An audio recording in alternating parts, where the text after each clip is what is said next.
Bapak, Ibu, dan Saudara yang dikasihi Tuhan, kalau kita punya permintaan, maunya permintaan itu bisa dipenuhi.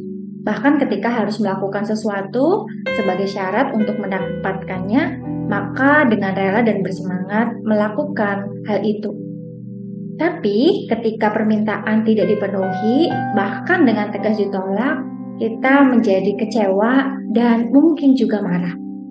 Tentu sikap ini tidak tepat, karena ada alasan yang kuat dan bisa juga logis yang mendasari kenapa permintaan yang kita mau itu ditolak. Oleh karena itu perlu kerendahan hati untuk bisa mengerti alasan di balik penolakan permintaan yang kita mau. Dan kerendahan hati akan tumbuh dari kasih yang ada dalam hati seseorang. Cerita perempuan Sirofenisia yang merasa ditolak permohonannya oleh Tuhan Yesus untuk kesembuhan putrinya menunjukkan bagaimana ada kerendahan hati dari perempuan Sirofenisia. Ia belajar mengerti apa yang menjadi penyebab Tuhan Yesus menolak permintaannya. Kerendahan hatinya tumbuh karena ia sangat mengasihi putrinya.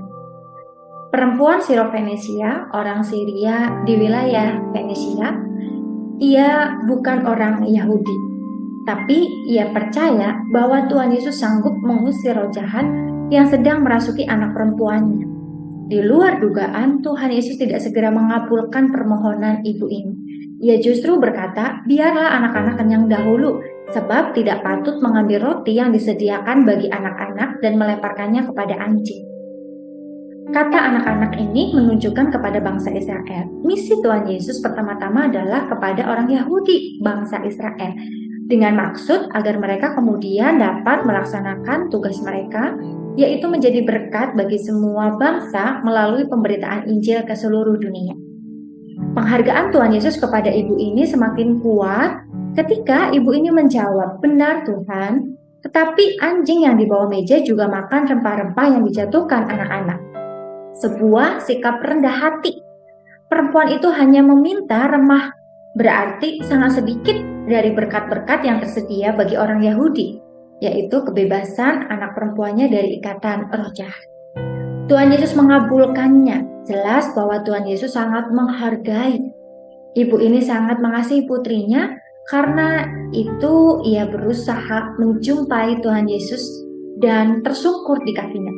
Walau ia tahu bahwa dirinya bukan bangsa Yahudi dan bisa saja menerima celaan, tetapi ia tetap memberanikan diri memohon pertolongannya. Benar saja, ibu ini seolah ditolak. Namun karena kasihnya yang besar kepada sang putri, justru ibu ini menerima penolakan tersebut dengan sikap rendah hati. Ibu ini ingin agar anaknya bisa sembuh dan dibebaskan dari cengkraman roh jahat. Kerendahan hatinya justru membuat ia bisa memaknai pesan yang disampaikan oleh Tuhan Yesus dengan bijaksana. Dan Tuhan Yesus memujinya. Perempuan Sirofenisia ini sangat mengasihi putrinya, sehingga ketika permohonannya ditolak, sekalipun ia tetap merendah dan berusaha untuk mengerti apa yang sebenarnya Tuhan Yesus maksud dari perkataannya. Bukankah kita juga pernah mendapat penolakan? Permintaan kita tidak dipenuhi. Doa kita belum dijawab oleh Tuhan sampai sekarang. Apa yang akan kita lakukan? Sikap perempuan Sirofenisia ini menjadi teladan bagi kita. Jika ada kasih dalam diri kita, maka akan tumbuh kerendahan hati dan mau belajar mengerti. Tuhan Yesus menolong dan memberkati. Amin.